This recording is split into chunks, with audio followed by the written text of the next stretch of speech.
Marretna flimkien mulej, keltek imqazza, falk waħda li naqad, bil-ġisem tiflek ħaj.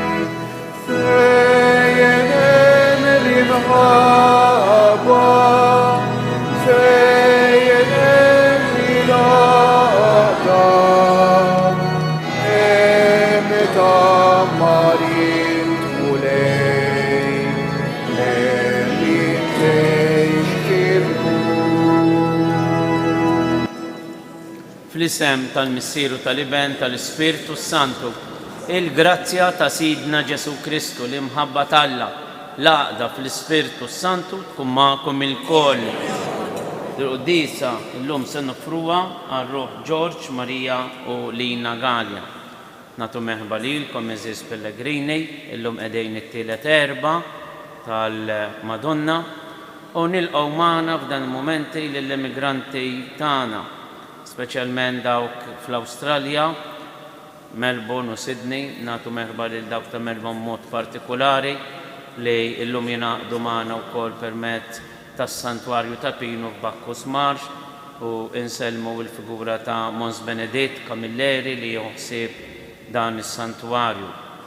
Insellmu wkoll l-ħutna tal-Kanada, speċjalment immigranti minn Toronto li jikbuna u jkunu jsegwuna f'dawn il-mumenti, u l-oħrajn l-Ingilterra u dawk kollha mifruxejn fl-Ewropa. Merħba lil kulħadd li naqdu magħna f'dan it-talb għażiż. Avvejġ kejken niftakru li l-lum hija l-ġabra tal-Euro Collection għad-dar tal-Irtiri. Il-ġimgħa l-oħra kellna ġabra sabiħa ta' 810 euro. Din hija offerta sabiħa ħafna li l-Madonna tieħu ħafna pjaċir bija għal din l-opra spiritwali. Naqdu l-intenzjonijiet tagħna għal-mejn għal-morda, għal dawk li se jsifru, għal dawk li qed jirċievu kura barra minn Malta. Għandna talbiet minn diversi persuni li qegħdin l-Ingilterra bħalissa l-kura. Impoġġu lil kulħadd fil-qalb tal-Verġini Marija u nitolbuha ħnina għalina u għalihom. Niftakru wkoll fl-anzjani illi bħalissa ikunu isegwuna. U tiegħu narfu ħtijietna biex nitħejjew tajjeb ħa niċċelebraw daw il-misteri qaddisa. Mulej ħnina, Kristu ħnina, mulej ħnina, iħenna għalina Alla li jista' kollox jaffrinna rnubitna, iwassalna għal ħajja ta' dejjem nitolbu.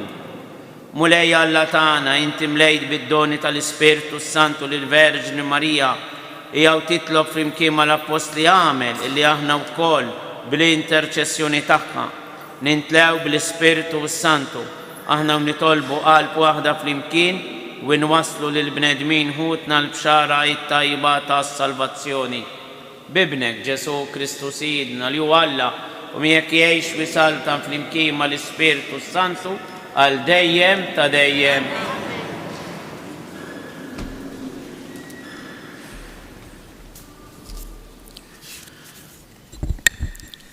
Qari mill-ktieb tal-Atti tal-Apostli. F'dak iż-żmien niżlu f'Antjokja xi wħud mill-Ludija u bdew jgħallmu lill-aħwa. Jekk ma toqgħodux għal ċirkonċiżjoni skont id-drawa li ġejja minn Mosè, ma tistgħux issalvaw. Pawlu u Barnaba qabu kontra tagħhom u ħaduha magħhom bisħeħ.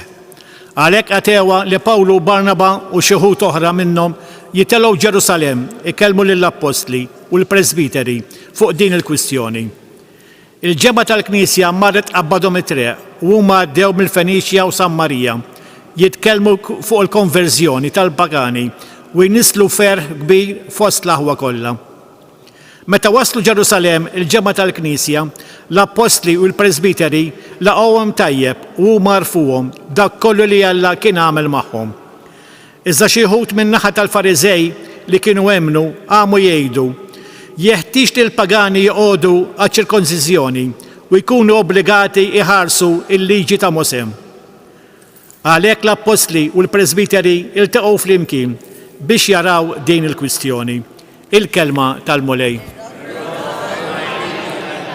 Alleluja, alleluja, alleluja. Fraħt meta qaluli sejrin f'dar il-mulej, diġà qiegħdin riġlejna fi bwiebek Ġerusalem. Ġerusalem mibnija bħal belt magħquda ħaġa waħda, lejja tribujiet jitelgħu, it-tribujiet tal-mulej.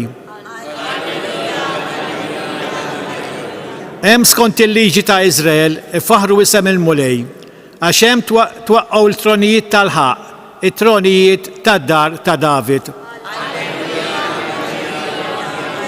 Bil-wifqa. Alleluja.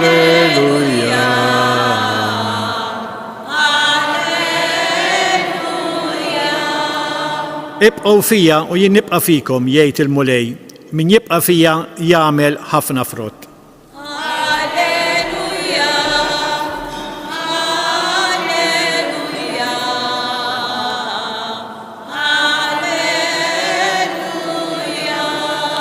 Min jibqa' fija u jiena fih dan jagħmel ħafna frott. Il-mulej magħkom. Qari mill-Evanġelju skont San Ġwan. F'dak iż-żmien Ġesu qal lid-dixxipli tiegħu jiena d-dilja vera u missieri l-bidwi. Kull fera fija li ma tagħmilx frott jaqtaqqa u kull waħda li tagħmel il-frott jiżbora u jnaddafha biex tagħmel frott aktar. Intom ġandaf minħabba l-kelma li jettilkom. Ibqgħu fija u jiena nibqa' fikom. Kif il-fera ma tistax tagħmel frott minnha infisha jekk ma tibqax fid-dilja, hekk aqqas intom jekk ma tibqgħux fija. Jiena d-dilja intom il-frijej. Min jibqa' fija u jiena nibqa' fih dan jagħmel ħafna frott għax mingħajri ma tistgħu tagħmlu xejn. Jekk wieħed ma jibqax fija jintrema barra bħal fera u jinxef. Imbagħad frijej bħal dawn jiġbruhom u jixtħuhom fin-nar u jinħarqu. Jekk tibqgħu fija u kliemi jibqa' fikom, itolbu kull ma tridu u jingħatalkom. Din hi l-glorja ta' missieri li intom tagħmlu ħafna frott u tkunu dixxipli tiegħi. Il-kelma tal-mulej. Tagħlim tal-Evanġelju nitnatfu minn nubietna. Għadna kif smajna dan il-Vanġelu sabiħ. Ibqgħu fija u jiena nibqa' fikom. Fid-dawl ta' diskorsi li jagħmlilna il-Papa hawnhekk se nibqgħu nirriflettu ftit. Kif se nintegraw dan it-tagħlim sabiħ li aħna nibqgħu f'Ġesu u jibqa' fina wkoll. Kif vera ma tistax tagħmel frott minn nfisha jekk ma tibqax fid-dilja, anqas intom jekk ma tibqgħux fihom nistgħu ngħidu l-isbaħ kliem tad-dinja. Jekk ma ngħiduhx frabta ma' Kristu u nkunu ngħixu il-ħajja intima tiegħu ikun diskors battal. San Pawl jgħid ikun ċekċejk tal-borum. ċekċejk ma jagħmel l-ebda effett fuq ħadd. Il-Papa li għalinna il-Knisja tiftaħar hawnhekk quddiem ta' Pinu, il-Knisja tiftaħar bi storja prezzjuża illi minnha tista' Knisja f'Malta qed jgħidu Għawdex, tista' tixrob tant għana spiritwali u pastorali. Madankollu, jgħid il-Papa, il-ħajja tal-Knisja mija qatt storja tal-imoddi biex infakruha, imma futur kbir illi rridu nibnu. Mhux ta' bxejn li Kristu jitħaddet mid-dilja vera u mid-dilja ħajja u jitħaddet ukoll mill-frijej li jistgħu jinxfu. Ġifieri mhux għax tammidna għandna xi biljett xi garanzija li żgur aħna se nidħlu l-ġenna. Jekk ma nibqgħux intellgħu l-ilma mill-eruq tad-dilja u niġġeddu. Araw issa bdew ħirġejn id-dwieli fix-xitwa qishom mejtejn bla ħajja. Imma ħajjejn għax ikunu għadhom reqdejn. Issa jibdew jarmu. Fil-ħajja tagħna l-istess eżistijej. Aħna jista' jgħaddi mument ta' ejja imma nkunu ntellgħu l-ilma. Imma jekk ninqatgħu minn dak l-ilma, jekk naqtaw l-eruq tagħna u issa l-Papa jgħidilna fejn huma l-eruq tagħna, aħna kif nistgħu nħaddru meta jiġi żmien tas-sajf u żmien tal-frott? Għax għad-dilja iż-żmien tal-prova u mhux li s-sebbaħ id-dilja mhux qiegħdem biex nagħmlu l-kannizzata sabiħa bija, imma d-dilja qiegħdem biex tagħmel frott tal-għeneb u mhux għeneb qares imma għeneb ħelu. Dejn hi l-prova tan-nisrani għalija għal kulħadd. Jekk klimi, jekk imġiebti, jekk il-ħajja kollha tiegħi ma ġġibx dan il-ferħ tal-imbejt ħelu, allura ħajti hija qarsa u ġġib biss madwari rusa.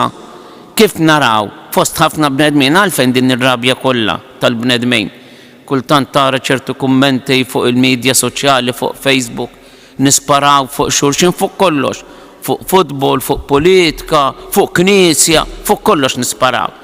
Ikun hemm min jipprova jibni u jkun hemm min jinqeda b'dawn il-mezzi biex joħroġ il-qrusa li hemm f'qalbu. Kemm hemm erwieħ illi jaħasra għadhom ma fetħux il-feriti tagħhom għall-mulej biex itihom minn dan l-ilma tal-ħajja ħalli jiġġeddu.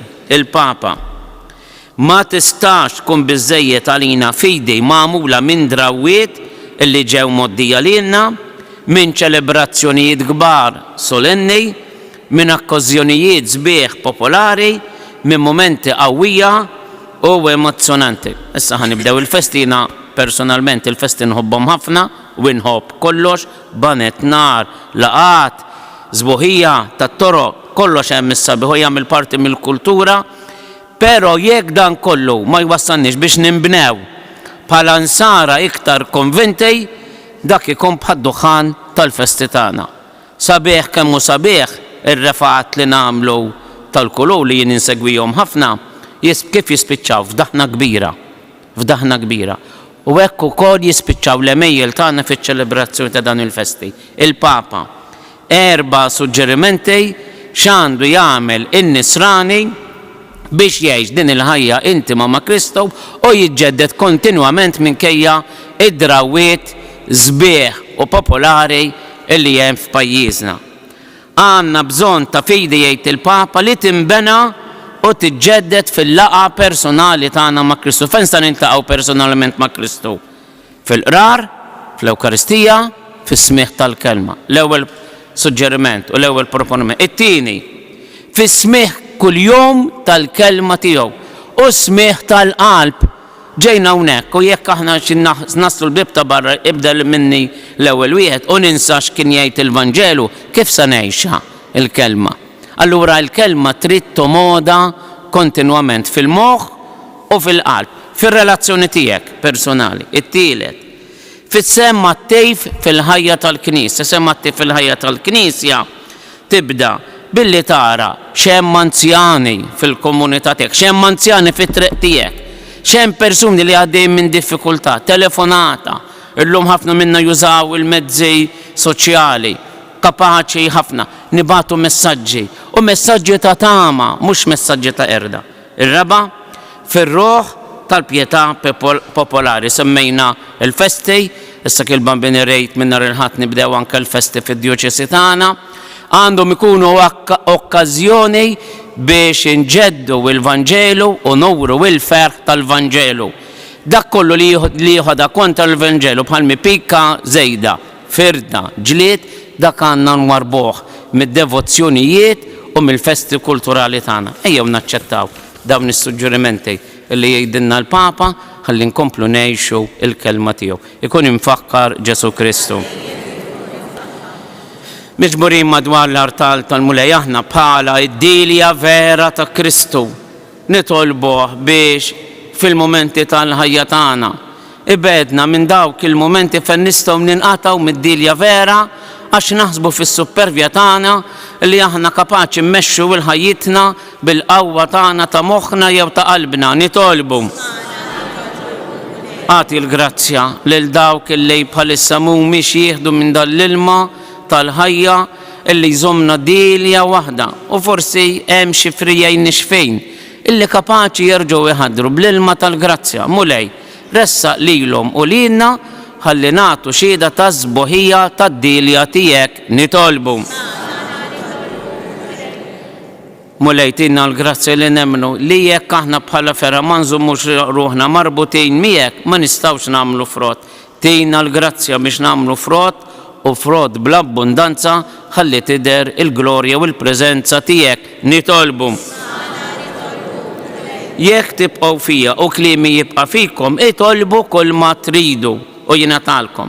Aħna għandna ħafna x'nitolbuk mulej.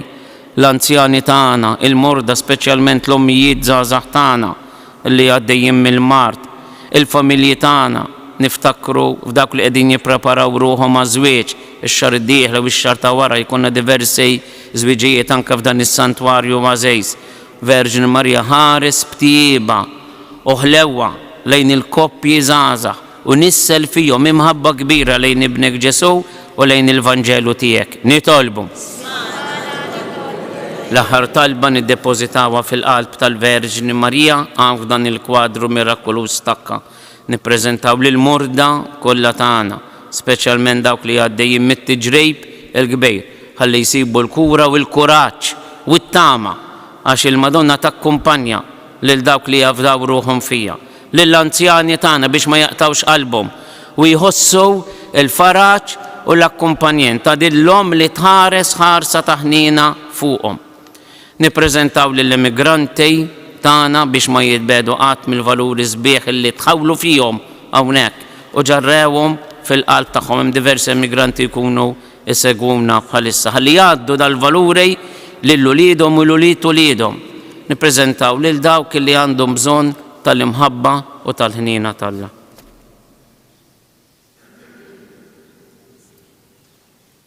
Nejdu flimkien, Qaddisa Marija Omm Alla, itlob għalina midinbin, issa u fis-sija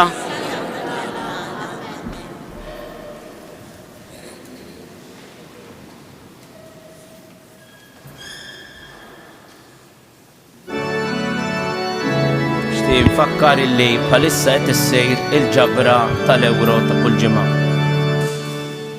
Alleluja, alleluja, alleluja. Alleluja, alleluja, alleluja. Ikbarena filubna vitama, tahaj yomram faruk sitremir. Alleluja, alleluja, alleluja. Umalilna fermana tal-anġli, natu kajr min rodulek il-ġir. Alleluja, alleluja, alleluja. Il-qatal bl-amulejni bli-ħeġġa, mal-offerti tarwina safkin. Alleluja, alleluja, alleluja. Itolbuhom biex is-sagrifiċċju tiegħi u tagħkom ikun jogħġob l-Alla, il-Missier li jista' kollox.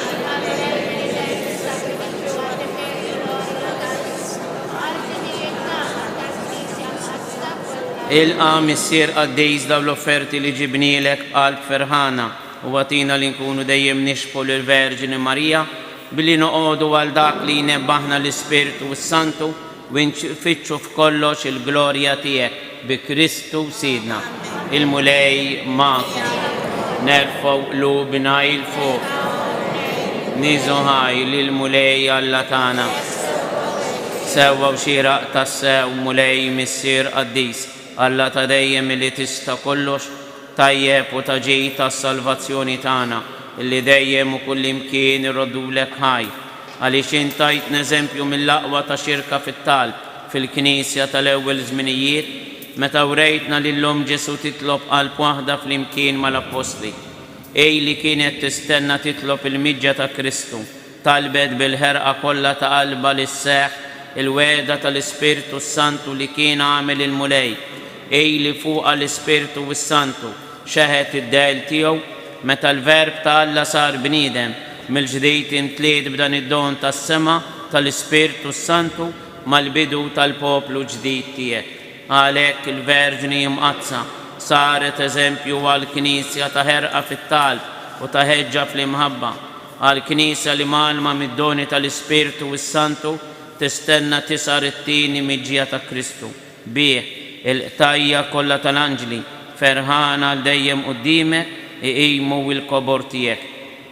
Flimkien ma tagħhom ilqa' nitolbuk it-tifħiri tagħna waqt li magħhom nifirħu u intennulek. Għaddejs, għaddejs, għaddejs, mulej Alla tal-eżerċiti.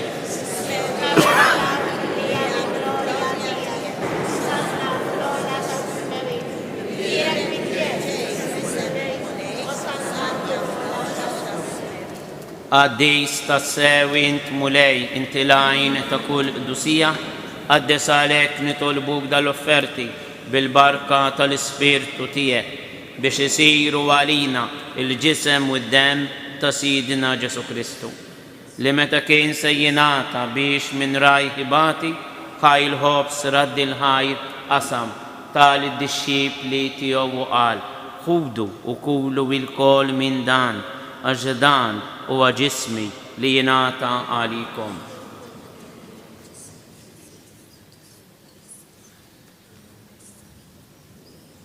Ek ukoll wara li klaħa l-kalċi reġa' raddi l-ħajr tal-disċipli tiegħu qal ħudu u xorbu minnu il-kol għax dan huwa l-kalċi ta' demmi tal-patt il-ġdid li jibqa' l dejjem, id-demm li jxerret għalikom u għal-bnedmin kollha għal maħfra ta' dunubiet għamlu dan b'tifkira tiegħi.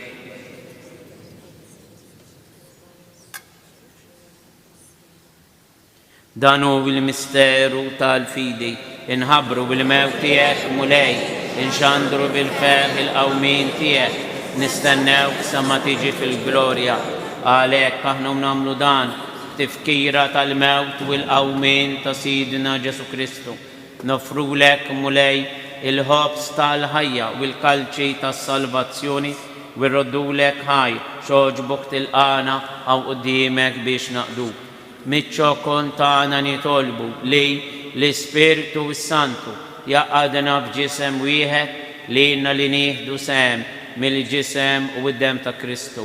Ftakar mulej fil-Knisja tiegħek imxerda mad-dinja kollha u taqa' fl-imħabba flimkien mal-Papa Franġisku l-Isqof tagħna Anton il-Ministri tiegħek kollha.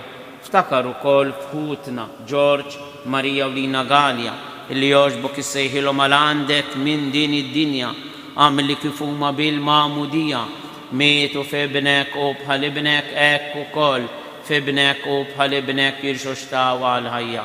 Ftakar ukoll f'ħutna illi raqdu bit-tama tal-qawmin. Ftakar fil-mejtin kollha daħalhom quddiemek fid-dawl tas-seb tiegħek. Ħenna għalina l-kol nitolbuk, għati lilna wkoll il-wirt tal-ħajja ta' dejjem flimkien mal-Verġni mqazza Omm Alla Marija ma' żewġa San Ġusepp mal-Apostli mal-Qaddisin kollha illi jgħixu fil-ħbiberija tiegħek sa mill-bidu tad-dinja għamel li magħhom infaħruk u insebħuk Ġesu Kristu ibnek. Bi Kristu ma' Kristu fi Kristu jingħata lilek Alla Missier li tista' kollox flimkien mal-Ispirtu Santu kull ġieħ u glorja għal dejjem ta' dejjem. Il-moment tal-missierna moment importanti ħafna jekk neħduha bis-serjetà u nifhmu il-valur gbej spiritwali li għandna. Bħalissa il-missier jagħmnaqna miegħu u aħna nirċievu din it-tanniqa. Ma rridux nirċievu aħna biss imma nofru għal dawk il-persuni eżis li jgħidulna ftakru fina fit-talb tagħkom. Nippreżentaw dawk l-intenzjonijiet li għamilna fil-bidu tal-quddisa bil-qalb.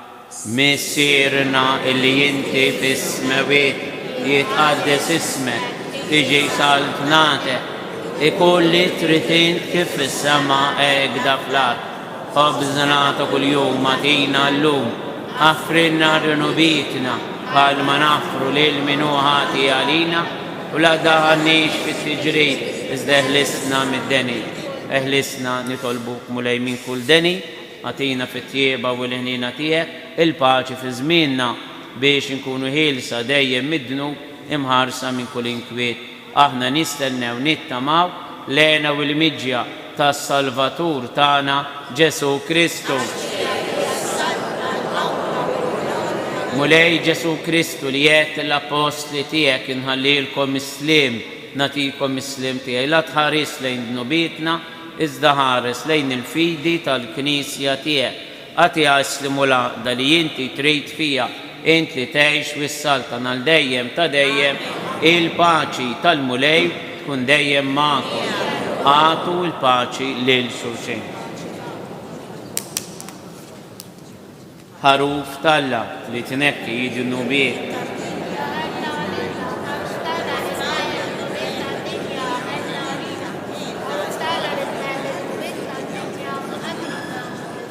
Danu il-ħaruf tal-Alla, danu li jnekki id-dnubiet tad-dinja, ħen jindawk l-huma mistiedna għall-ikla tal-ħaruf mulej.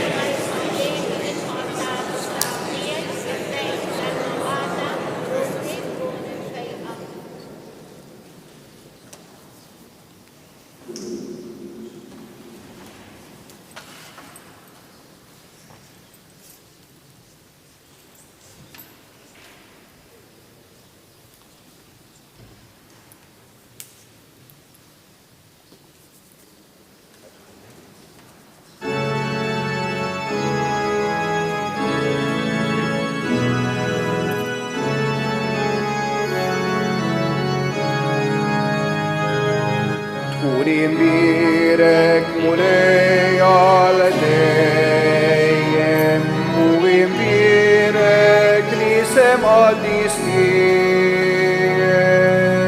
Alleluja, alleluja. Int li ħlaqti sema u l-ard, Alla kbir mulejn tal-għaloni, sultan għawi,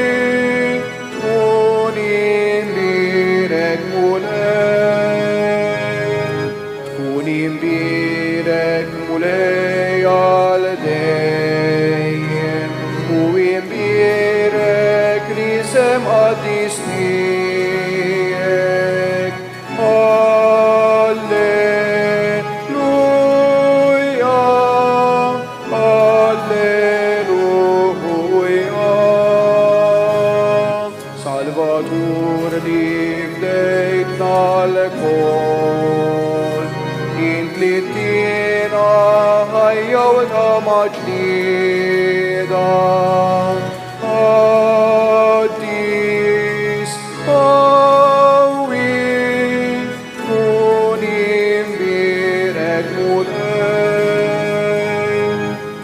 imbirek mulej għal dejjem u imbirek li semgħadis tiegħek. Alleluja, alleluja. Int mulej li tħobbna l-kol, ħares lejna bħarsa kollha ħniena. Kollok tjieba, tkun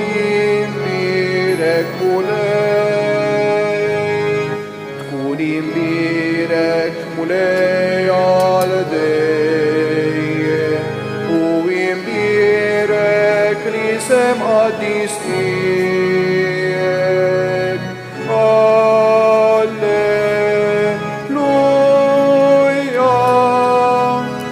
alleluja.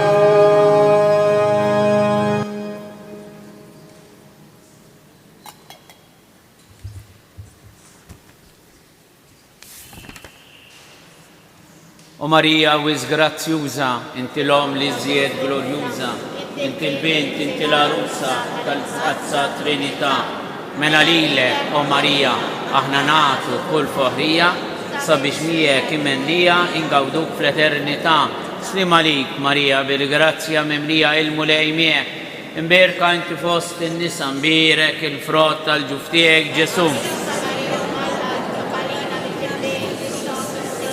Slim għalik, Marija, bil-grazzja mimlija il-mulej miegħek. Imberka inti fost in-nisa, mbirek il-frott tal-ġuf tiegħek Ġesu. Slim għalik, Marija, bil-grazzja mimlija il-mulej miegħek. Imberka inti fost in-nisa, mbirek il-frott tal-ġuf tiegħek Ġesu.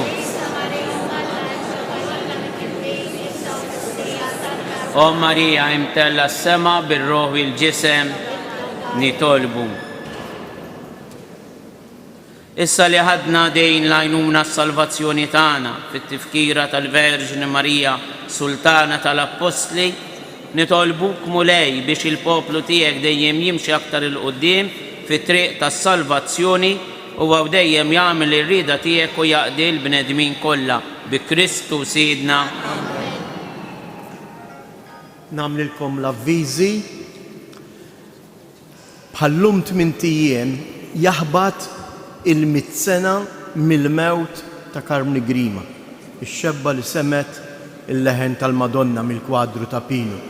U għalhekk matul din il-ġimgħa mal-bullettin għandkom tirċievu il-programm.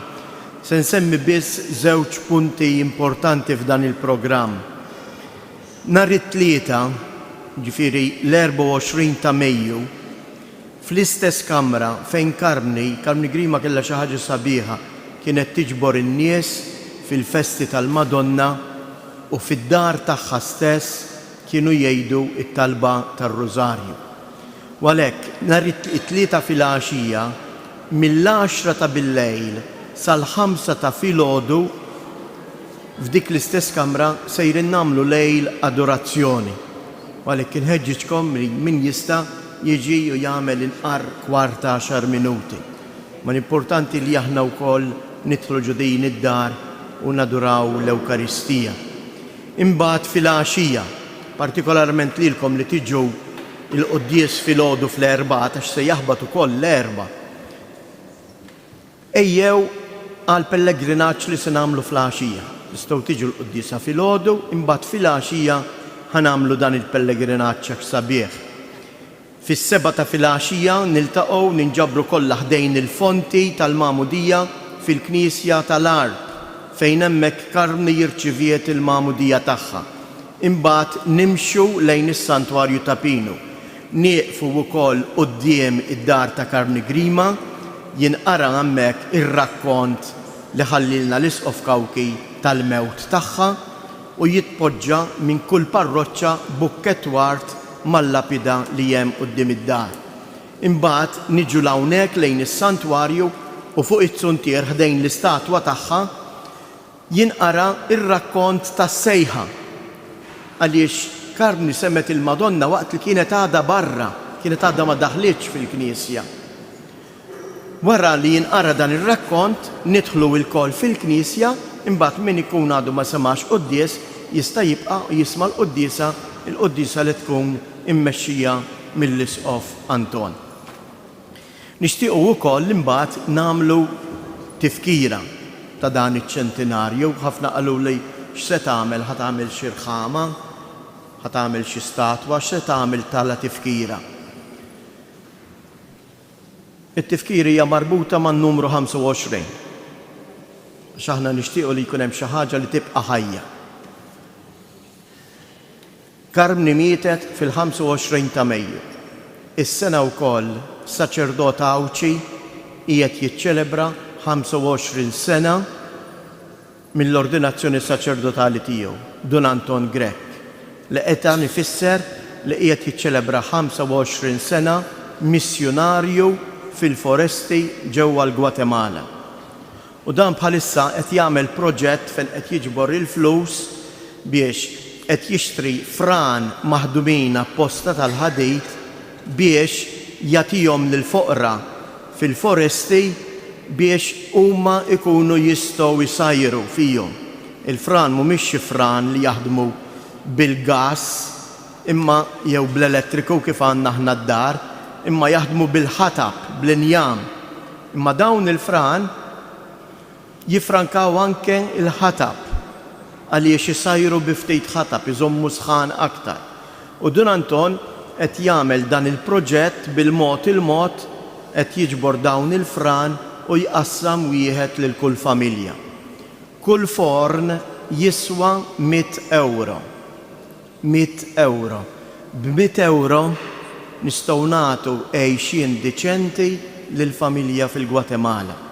U għalhekk ix-xewqa tagħna hija li minn nhar l-erba' li ġejja sal-festa tal-Madonna ta' Pino nagħmlu dan ir-rigal billi niġbru 25 forn.